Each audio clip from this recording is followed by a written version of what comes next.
Number 2, here we are with your 9, I think it's technically in the grade book still 9D this year. They changed the name, they're going to flip-flop the order, they're going to call it 9C next year. Summative review. Okay, this should look just like your quiz. In fact, the quiz looks more like the test than this. As always, your quiz would be an excellent study guide and resource for reviewing for the test. Alright, sketch a graph of a sine function whose period is 6 pi, amplitude is 2, phase shift is left 3 pi over 2, vertical shift is down 3 over the interval negative 3 pi over 2 to 9 pi. A lot of stuff going on here. I'm here to help you sort through this. As always, I like to start with a vertical shift down 3. That's going to bump my midline down 3 units to negative 3. I'm going to do a dotted line here to use for my new midline. And just today, going through these reviews with every class, I've been doing little check marks through the stuff as I use it. Next, I'm going to go do the amplitude, because the amplitude is how much above and below the midline I need to go. So if the amplitude is 2, I'm going to go up 2 and do like negative 1 and down 2 for negative 5. And we got our amplitude done. Okay, next we need the tick marks, and that's going to come from the period. The period is 6 pi. And to get our tick marks or counting numbers, I divide this by 4. And we'll reduce to 3 pi over 2. That's what we're going to count by, 3 pi over 2s. Not the easiest one we've had, so you're going to have to be smarter than a 5th grader and count by 3 pi over 2s and reduce as you go. So our first tick mark over is going to be, positive 3 pi over 2. If I add another 3 pi over 2, that'll make for 6 pi over 2. 6 pi over 2 would be 3 pi. 6 pi over 2 plus another 3 pi over 2 is 9 pi over 2. 9 pi over 2 plus 3 pi over 2 would be 12 pi over 2. 12 pi over 2 is 6 pi. 12 plus 3, we'll have 15 pi over 2. 15 plus 3 is going to be 18 pi over 2, which will reduce to 9 pi. And that should take us through the end on the right-hand side. Lucky for us, we only need to do 1 on the back. 0, negative 3 pi over 2. And we got that one done.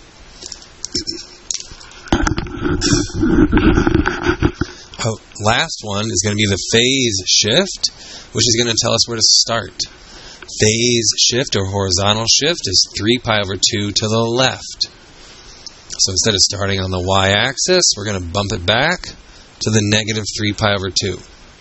Okay? We are doing a sine graph. Sine starts on the top, middle, bottom. Sine starts in the middle. It doesn't say it's negative, so if it doesn't say anything about being negative, I would just assume positive. And if it's positive, it's going up first, up to the top. And then back down to the middle, bottom, middle, top, middle, bottom. Okay? And smoothly connect our dots in a curved fashion.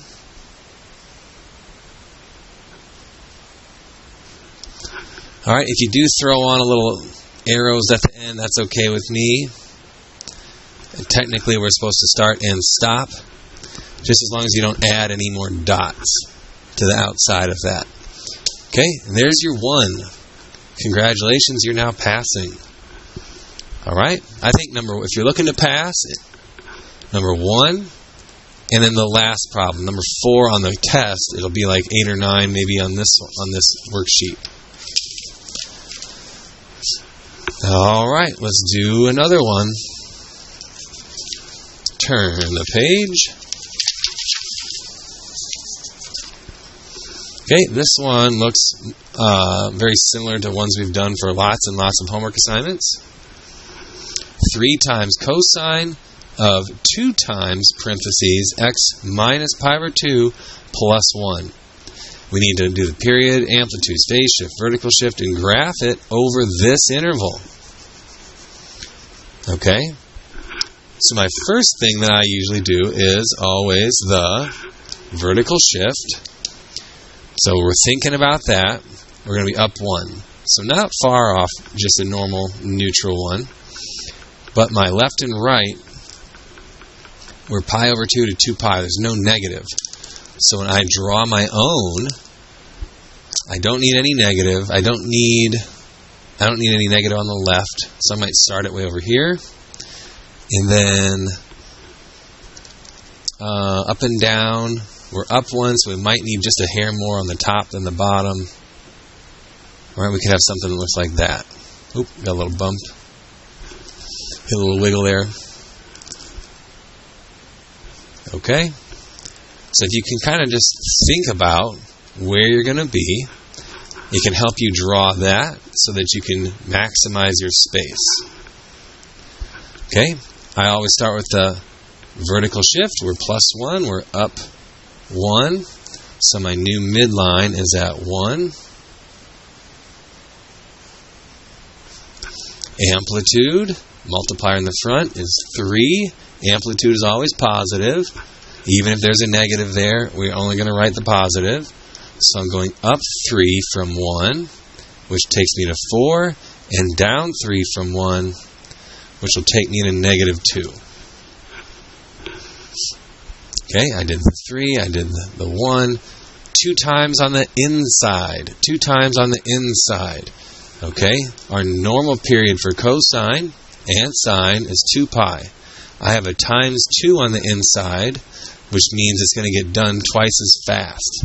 So I'm actually going to divide by 2, and the period is pi. Okay, the period is pi. Now I use that to get my counting numbers. That's a Mr. Handke term. That's not going to be a test question. But for sine and cosine, I divide this by 4. Divide the period by 4, and that's how you're going to get your nice counting numbers. So even though I'm not starting to graph until pi over 2, I'm still going to have pi over 4 on here for a tick mark. I'm just going to remember not to use it. So 1 pi over 4. 2 pi over 4 is pi over 2. 3 pi over 4. 4 pi over 4 would reduce to 1 pi. 5 pi over 4.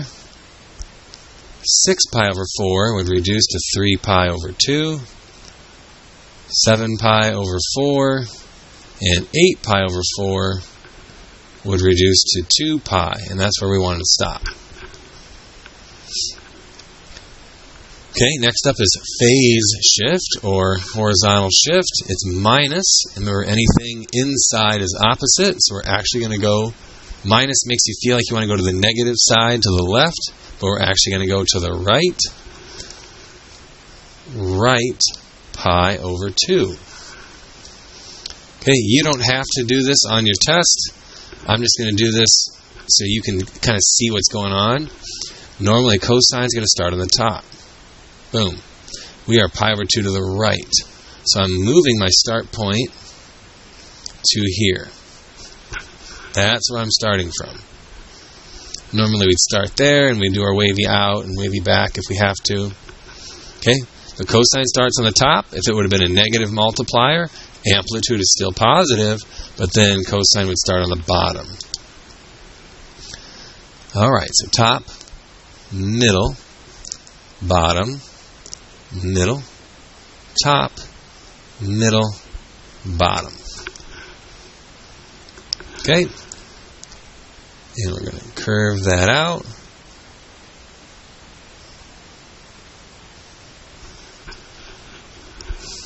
And there we go. There it is. That one's not bad either. That's very doable. I think the first one and the fourth one are relatively going to be the easier of everything. And then this one, it does have some things going on, but it's still very doable. The tangent ones are always weird. They feel weird because they're different. They're not the curvy waves. So those ones are always different, and that makes them difficult. But I think the sine and cosine graph, plus the write your own equation from a graph, should all be very doable. Tangent, you got to know what you're doing. You got to know what you're doing. You're not going to luck in to getting this one right. Okay, tangent of 3 times, parentheses, x plus pi over 6. Identify the period, phase shift, vertical shift, and asymptote equation. Over the interval, negative pi over 2 to pi over 6. Okay, so it's not very wide. It's more to the negative side than it is to the positive side. And we have no vertical shift. None. Or 0. So I can kind of make this kind of right down the middle. And then we need slightly more on the negative side than the positive side. Okay, so slightly more to the negative than the positive, and we're kind of centered in the page. So tangent really doesn't have amplitude, but if there is a number in the front, and it's going to kind of control our midway points or our halfway points. And if there's no number in the front, technically it's a 1, because if it was a 0, 0 times anything would cancel out. So really there's a 1 there, an understood 1. So that's going to be 1, and we need a negative 1. It's kind of like amplitude, but it's kind of not. So we did that. We did our halfway verticals. Next, we're on to period. Normal period for tangent, remember tangent's different. Normal period for tangent is pi. We have a 3 times on the inside, so we're going to divide by 3. And the period is pi divided by 3. That's how long it takes for the tangent graph to repeat. This tangent graph to repeat. It'll repeat every pi over 3. Now, Mr. Handke, counting numbers, I divide that again by 2. And when you divide a fraction by 2, you double the bottom number. I'm going to be counting by pi over 6s. You don't need to put that on your test like that. I'm just writing that down so you can have an idea of where that came from. And then now that I'm counting by pi over 6s, you can kind of see how that's going to fit. Okay, so we're going to go pi over 6. And then we're going to work our way back to the negative side. Negative pi over 6. Negative 2 pi over 6 would reduce to negative pi over 3. And negative 3 pi over 6 would reduce to negative pi over 2. And that covers our interval that we're supposed to graph this over. Okay, we have a phase shift, horizontal shift of plus pi over 6. That's actually going to reverse, go opposite. We're going to go left pi over 6. Anything inside is opposite. So when it says times by 3, we're going to divide by 3. If it says plus pi over 6, we're actually going to go to the negative side pi over 6. Okay, so we're going backwards pi over 6. Tangent starts with a dot. And then we have an asymptote line. And then we have a dot. Going back the other way, dot, asymptote, dot, asymptote, dot. So it's going to look just like your quiz. It's going to look just like your quiz where we had one of them fenced in. We're going to have the whole tangent squiggle. And then we have 2 half squiggles. Okay? Now to help with our shape of the squiggle, we do the halfway points. Halfway points. Halfway between our 0 dot and our asymptote line, we're going to be up whatever that front multiplier was. Okay, so I'm going to be up 1 and I'm going to be down 1. I need to know what's halfway. Okay, again, when you're going halfway or cutting a fraction in half, you double the bottom number. So this is going to be negative pi over 12. And that's twice as much, negative 2 pi over 12, and that would reduce. Negative 3 pi over 12 would reduce to negative pi over 4. negative 4 pi over 12, and this one's going to be negative 5 pi over 12 when we get there. Okay, as you go all the way out, it gets kind of tough to count. I'm going to tell you that your test is going to be more friendly numbers than this, more like the quiz. Okay, and then this side's our positive pi over 12. Halfway between 0 and pi over 6. Okay, now, tangent graph, it goes up and to the right. Alright, so we have our full one there, and we'll do our little squiggle. Now this side, remember we're stopping at pi over 6. We're not going any further like graph itself does, but we're just graphing it from this interval. So we have the left side. We have the left side here. And then on this one, you have the right branch of it.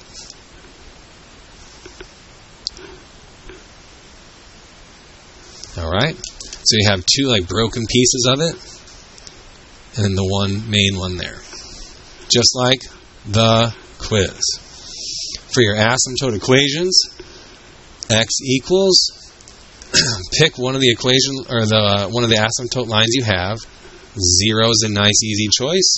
Could also use negative pi over 6.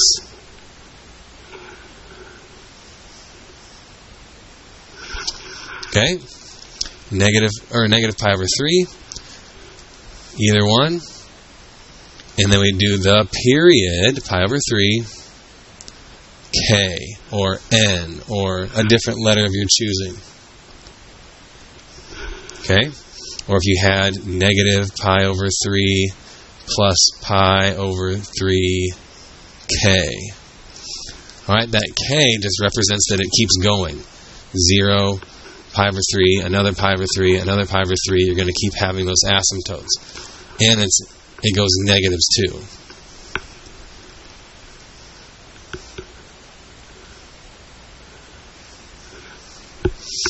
Okay. Last one, we're going to write our own equation. We're going to write our own equation. Alright. And just like when I'm graphing it, I go in reverse order. Alright, well not reverse order, but the same order, but I'm kind of like reversing the pattern. I like the midline, so I'm going to figure out the midline. The midline is the middle. How do I get the middle? Okay, my top would be at 5. The bottom is at negative 1. So 5 plus negative 1, and I average that, divide it by 2. That's 4 over 2. The midline should be 2. Does that look like it's the middle? I think so. So whatever my equation is, it's going to be plus 2 at the end. Next, if I was graphing it from an equation, I would do amplitude. Amplitude is how far up or down from the midline our graph goes. So from 2, I go up to 5 or down to negative 1. That's a jump of 3. So I'm going to have a 3 times in the front. It could be positive, it could be negative, it depends, but we're not there yet. But we do know it's some kind of a 3. I don't know if it's sine or cosine yet. I'm going to leave a little blank. This is the trickiest part of writing the equation. Okay? The period. We want to compare top to top or bottom to bottom. Okay, if you do middles can sometimes be nice too, but middles get tricky because you could make a mistake and do middle going down compared to middle going up. You need to do middle going downhill with another middle downhill. And there you can see it's 0 to pi over 2. So I'm expecting a period of pi over 2. Let's try another one. Pi over 8 to 5 pi over 8. That's a gap of 4 pi over 8, which does reduce to pi over 2. So let's think about if I have the equation, how do I normally come up with the period? Normally, if I have the equation, I take 2 pi divided by my b multiplier on the inside, and that gives me the period. Okay? Well, I know the period. I don't know the b number this time. So think 2 pi divided by what gives me 2 pi over 2. Okay? 2 pi divided by 2 is going to be 1 pi. 2 pi divided by 3? Nope. 2 pi divided by 4. Divided by 4 would give me pi over 2. So I'm going to have a 4 multiplier on the inside. And then we'll have our parentheses for our horizontal shift if we have one. Okay? Now let's see what we got. The inside shift depends on what we're seeing, if it's a sine or a cosine. Lots of correct answers here. The easiest one for this graph, which is not going to be like the test because it doesn't look like the one from the quiz, it's going to be offset just perfectly so that you can't do this. You have to do an inside shift. But for this one, would be a negative sign. Okay, because it starts on the middle, going down, and then it's right here on the y-axis, so there would be no left and right shift. So I would do negative 3 sine 4x or 4 theta, whatever symbol you want to use. That's the easiest one for this one. That's not going to be the case. You're going to have to do some kind of a shift. So what if we wanted a positive sign? We want middle going up. We'd have to shift to the right pi over 4. So it's going up. It'd be positive now. Sine. Still have this inside 4. And now in the parentheses, we'd have x minus, or theta, minus pi over 4. Still have the plus 2. What if you had a cosine? We could do a negative cosine and move it pi over 8 to the right. You could do a positive cosine and move the start pi over 8 to the left. Okay, there's some extra ones there. You can see the other ones we have. Alright, and then also, I want you to do one change for me. And if you're seeing this one in the future and it's already changed, fantastic. Let's change this to a pi over 2. And then we'll change, on number 6, we'll change our interval to negative pi over 2 to 3 pi over 2. Having this be pi over 4, a pi over 4 shift with a period or with counting numbers of pi over 2, it gets a little ugly. And it's just not worth the stress that you're going to experience on a test review to go through that. It's going to be more like your quiz one. I would review your quiz tangent graph for a good review there. All right, thanks a lot, guys. Good luck. Let me know if you have any questions.